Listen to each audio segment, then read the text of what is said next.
intro? Oh yeah, she is.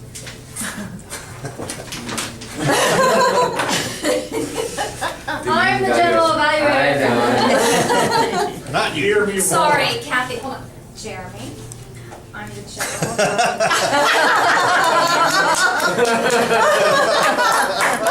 I'm the new Michelle. Love it. Oh gosh. I know it needs improvement. That's okay. Our first evaluator this morning absolutely loves the IRS. No, not the Internal Revenue Service. Instead, it's the International Records Syndicate, without whom we would never have the police, Sting, or the specials. The specials. Nobody knows the special. I'm with you. I'm so with you right now. Well, so much in life is contextual. Much like the IRS can be perceived in multiple contexts. Success and failure is also purely contextual, and Scott is thrilled to evaluate Denise's reading of Casey in the Bat. What a perfect evaluator. Because it is also a study in context as well. Please welcome Scott Brown.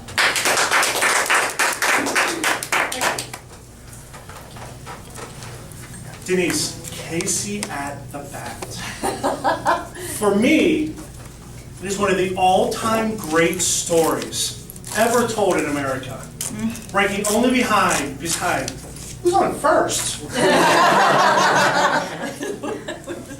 When you read Casey at the Bat, you can't help but get enthralled by the story itself. Because Casey at the Bat isn't just about a guy who strikes out.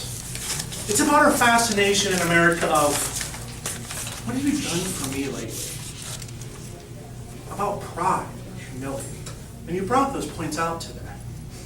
Let me give you a couple suggestions for how you can make that reading even more powerful the next time you do it.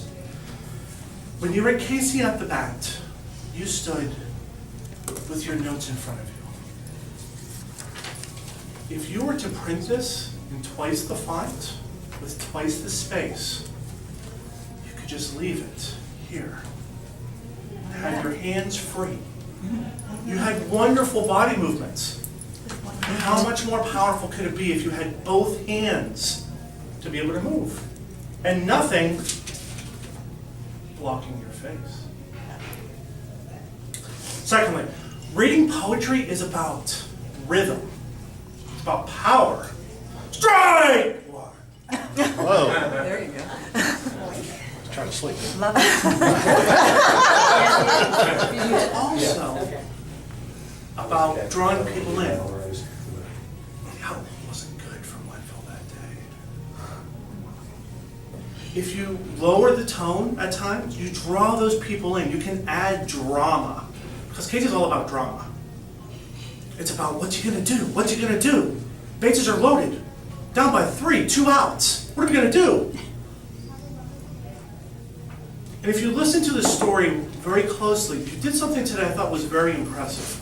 It's when you talked about the pitcher rubbing the ball against his hip. We now know why Casey struck out. It was an illegal pitch. Fast lead on those first 2 balls. They didn't tell us that in the original story, now did they? But you told us that too. I actually read Casey at the Bats to the kids I coach. Not because it's a story about baseball, but because it's a story about perseverance. Because Casey had to keep playing after he struck out and let down his team. He had to move on to the next game. And I use that story. The way you read it can easily be transferred to be able to not just tell a story of Casey, but to tell a story of humility, perseverance, and ultimately redemption.